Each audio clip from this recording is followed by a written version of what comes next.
చాలా సంవత్సరాల నుంచి సభలో ఉన్న తప్ప మంత్రి లేచి ఇంకొక మంత్రిని ప్రశ్నలు అడిగేటువంటి సంస్కృతి ఉండదు. బికాజ్ క్యాబినెట్ అనేది ఒక కలెక్టివ్ డెసిషన్. మంత్రి అనేది ఒక పోర్ట్ఫోలియో చూసినా అన్ని శాఖలకు సమానమైనటువంటి బాధ్యతను మంత్రి కలిగి ఉంటాడు.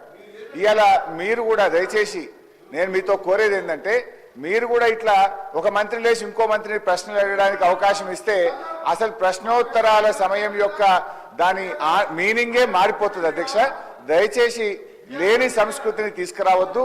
మంత్రి అనే వాళ్ళు క్యాబినెట్ లో మాట్లాడుకోవచ్చు. Government is a collective decision. ఇట్లా మినిస్టర్లు లేచి అడిగే సంస్కృతి ఉండదు. నంబర్ 1. నంబర్ 2, గతంలో కూడా కోమటిరెడ్డి వెంకటరెడ్డి గారు అప్పుడు కూడా మంత్రిగా ఉన్నారు. మరి వారి హయాంలోనే ఈ మూసి ఈ రకంగా జరిగింది. మీరు మంత్రిగా ఉన్నప్పుడు సరిగా చేసి ఉంటే ఈ పరిస్థితి ఎందుకు? కోమటిరెడ్డి వెంకటరెడ్డి హరీష్ రావు గారికి చెప్తున్నా, 21 సంవత్సరాల అనుభవం ఉన్న హరీష్ రావు గారు అడుగుతున్నా, మీకు ఎల్పీ లీడర్ లేడు, నువ్వు డిప్యూటీ లీడర్వా శాసనసభ్యునివా? క్వశ్చన్ అవర్లో నిన్న కూడా నువ్వు మైక్ తీసుకున్నావు. మా స్పీకర్ మంచోళ్ళు కాబట్టి నీకు మైక్ ఇచ్చాను. నీ ఏ హోదాలు అడుగుతున్నావు? నువ్వు ఏ హోదాలో నువ్వు మాట్లాడుతున్నావు? నువ్వు ఏ హోదాలో గౌరవ సార్ ఒక నిమిషం సార్, చాలా ఇంపార్టెంట్ ఇది ఫర్ ఎవర్. తెలంగాణ ప్రజలకు తెలవాలి సార్. తెలంగాణ ప్రజలకు తెలవాలి. తెలంగాణ ప్రజలకు ప్రతిపక్ష నాయకుడు సంవత్సర కాలంగా సభకు రాకపోవడం ఈ సభనే కాదు, తెలంగాణ ప్రజలని అవమానపరిచినట్టుగా ప్రజలందరూ అనుకుంటారు. అధ్యక్ష, ఈయన డిప్యూటీ లీడర్ సార్, ఈయన కార్యవర్గం ఏర్పాటు చేసినా ప్రతిసారి ఈయనకి ఎందుకు ఇస్తున్నాము అంటే మిమ్మల్ని అంటలేడు, ఆయన అడిగే హక్కు లేదు, ఆయన మామూలు ఎమ్మెల్యే మాత్రమే.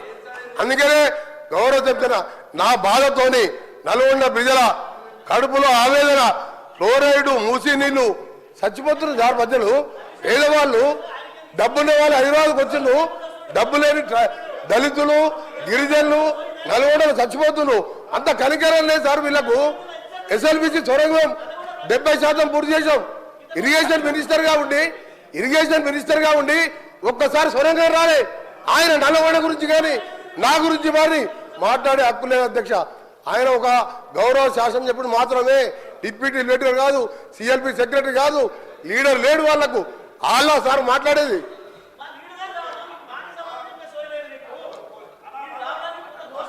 సార్, ఇప్పుడు ఈ రాష్ట్రాన్ని అతి ఎక్కువ కాలం పాలించింది కాంగ్రెస్ పార్టీ.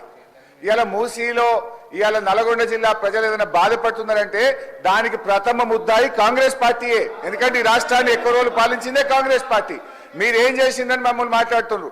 ఎస్ఆర్ఎస్పి స్టేజ్ 2 పనులు పూర్తి చేసి కాళేశ్వరం జలాలను నల్లగొండ జిల్లా తుంగతుర్తి, సూర్యాపేట, కోదాడ ప్రజలకు అందించిన పార్టీ బీఆర్ఎస్ పార్టీ.